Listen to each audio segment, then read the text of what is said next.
ഹമാസിനെതിരെ വിരൽ ചൂണ്ടുന്ന ആളുകളെ പോലും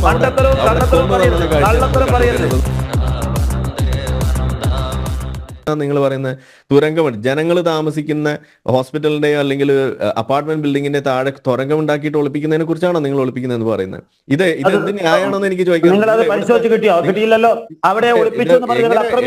എങ്ങനെ പരിശോധിക്കും?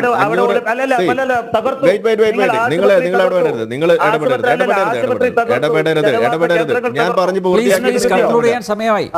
കൺക്ലൂഡ് ചെയ്യാനുള്ളത് ഒരു ചെറിയ കാര്യം കൂടി. ഇവിടെ പറഞ്ഞ മറ്റൊരു വലിയ നുണയാണ്. അതായത് ഇതൊരു ഓപ്പൺ പ്രിസൺ ആണെന്ന് പറഞ്ഞു. ഇത് ഓപ്പൺ പ്രിസൺ ആണെന്ന് ഒക്ടോബർ 7 വരെ പറഞ്ഞുകൊണ്ട് നടന്നിരുന്ന ആൾ ഇപ്പൊ എന്താ പറയുന്നത്? എന്റെ പൊന്ന് സലീം അടവൂര് ഒന്ന് കണ്ണൂർന്ന് കാണണം. ഈ ഗാസക്കാര് തന്നെ ഇപ്പൊ വീഡിയോ ഇട്ട് അവിടെ പ്രചരിപ്പിക്കുന്നത്, അതല്ലെങ്കിൽ ഈ ഇന്റർനാഷണൽ മുക്കാൽ മീഡിയ അടക്കം പ്രചരിപ്പിക്കുന്നത് എന്താണ്? ഗാസ സുന്ദരമായിരുന്നു. ഒക്ടോബർ 7 ശേഷം ഗാസ ആകെ പ്രശ്നമായി, തച്ച് അവിടെ പൊടിയാക്കി, അവിടെ തവിട് പൊടിയാക്കി. ഗാസ എത്ര സുന്ദരമായിരുന്നു. അപ്പൊ എവിടെ പോയി? ഇത് ഓപ്പൺ പ്രിസൺ ആയിരുന്നു ഒക്ടോബർ 7 വരെ ഇപ്പൊ പറയുന്നു ഗാസ സുന്ദരം. നിങ്ങൾ ഏതെങ്കിലും ഒന്ന് പറയും. നിങ്ങൾ ഏതെങ്കിലും ഒന്ന് പറയും.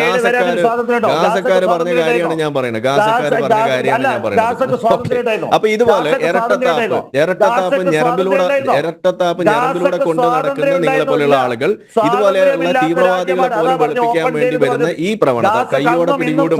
ഇത് കാലം വേറെയാണ്. സ്വാതന്ത്ര്യ രാജ്യമായിരുന്നു അവരവിടെ ഭരിച്ചുകൊണ്ടിരുന്നത്. അവിടുത്തെ ജനങ്ങളെ കൊന്നു തള്ളിക്കൊണ്ടിരിക്കുകയായിരുന്നു ഹമാസിനെതിരെ വിരൽ ചൂണ്ടുന്ന ആളുകളെ പോലും അവിടെ കൊന്നു തള്ളുന്ന കാഴ്ച നമ്മൾ കണ്ടുകൊണ്ടിരുന്നത്. വില പോവാൻ പോകുന്നില്ല. ഹമാസിന്റെ ചാർട്ടറിൽ article 7, Israel will exist and will continue to exist until Islam will obliterate it just as it obliterated others before it. ഇതാണ് അതിന്റെ പ്രിയാമ്പിൾ എഴുതിയിരിക്കുന്നത്. The day of judgement will not come until Muslims fight Jews and kill them. Okay, ഇത് ഹമാസാണ് കേട്ടോ എഴുതി വെച്ചിരിക്കുന്നത്. Hamas regards itself the spearhead and the vanguard of the circle of struggle against world Zionism. Islamic groups all over the Arab world should also do the same since they are the best equipped for their future role in the fight against the warmongering Jews. മാത്രമല്ല ഇതിന്റെ താഴേക്ക് വരുമ്പോൾ ഇതിന്റെ മാർഗമായിട്ട് അവർ എഴുതി വെച്ചിരിക്കുന്നത് ജിഹാദ് ആണെന്നും കൂടിയാണ്. ഇനി നിങ്ങൾ പറയും, ഇതിന് മതം ഞാൻ പറഞ്ഞത് എന്റെ മതവെറി കൊണ്ടാണോ? പച്ചയായിട്ട് ഹദീസ് വരെ നിങ്ങൾ പറയണ്ട. ഇത് നിങ്ങൾ ചാർട്ടർ പോയിരുന്നു വായിച്ചാൽ പറയാനുള്ളൂ. ചാർട്ടറിൽ എഴുതി വെച്ച സാധനം ഞാൻ വായിച്ചു. നിങ്ങൾ പറഞ്ഞപ്പോ ഞാൻ കേട്ടുകൊണ്ടിരുന്നതാണ്. ഞാൻ പറയുമ്പോൾ നിങ്ങൾ എന്റെ 2 മിനിറ്റ്സ് ആണ്. എന്റെ 2 മിനിറ്റ്സ് നിങ്ങൾ.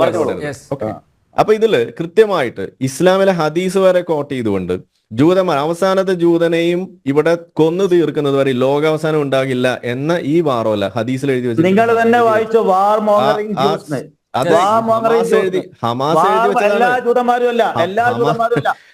എഴുതി വെച്ച കാര്യമാണ് ഈ പറയുന്നത്. നിങ്ങൾ ഇടപെടല്ലേ, എന്റെ സമയം വെറുതെ കളയരുത്. ഓക്കെ, നിങ്ങൾ ഇടപെടരുത്.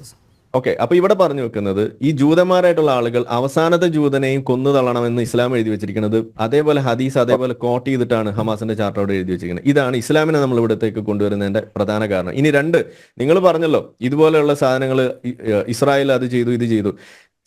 ഇസ്രായേൽ എന്ത് ചെയ്ത് എന്ന് വന്നാൽ പോലും അതിന് അക്കൗണ്ടബിൾ ആയിട്ട് അവർ മുന്നോട്ട് വരുമ്പോൾ, അതിന് കറക്റ്റീവ് ആക്ഷൻസ് മുന്നോട്ട് വെക്കുമ്പോൾ അത് ഏറ്റെടുത്ത് മുന്നോട്ട് പോകുന്ന ഒരു പ്രവണതയും കൂടി അവർ കാണിച്ചിട്ടുണ്ട്. They were always accountable. എന്നാൽ ഇവിടെ എവിടെയാണ് ഇത്തരത്തിലുള്ള സംഗതികൾ ചെയ്യുന്ന മുറയ്ക്ക് അതിനൊരു ഉത്തരം പറയുന്നതിന് വേണ്ടിയിട്ട് ഇവർ വരുന്നത്? നിങ്ങൾ പറഞ്ഞു ഇവിടെ ഹോസ്പിറ്റലിന്റെ കാര്യവും അതുപോലെ ഒളിപ്പിക്കാൻ ഹോസ്റ്റേഴ്സിനെ കൃത്യമായിട്ട് ഒളിപ്പിച്ചു. എവിടെ ഒളിപ്പിച്ചു? ഹമാസിനെയൊക്കെ പിന്തുണക്കുന്നവർ ഈ കൊച്ചു കേരളത്തിൽ ഉണ്ടല്ലോ എന്ന് ഓർക്കുമ്പോൾ ഭയം തോന്നുന്നു.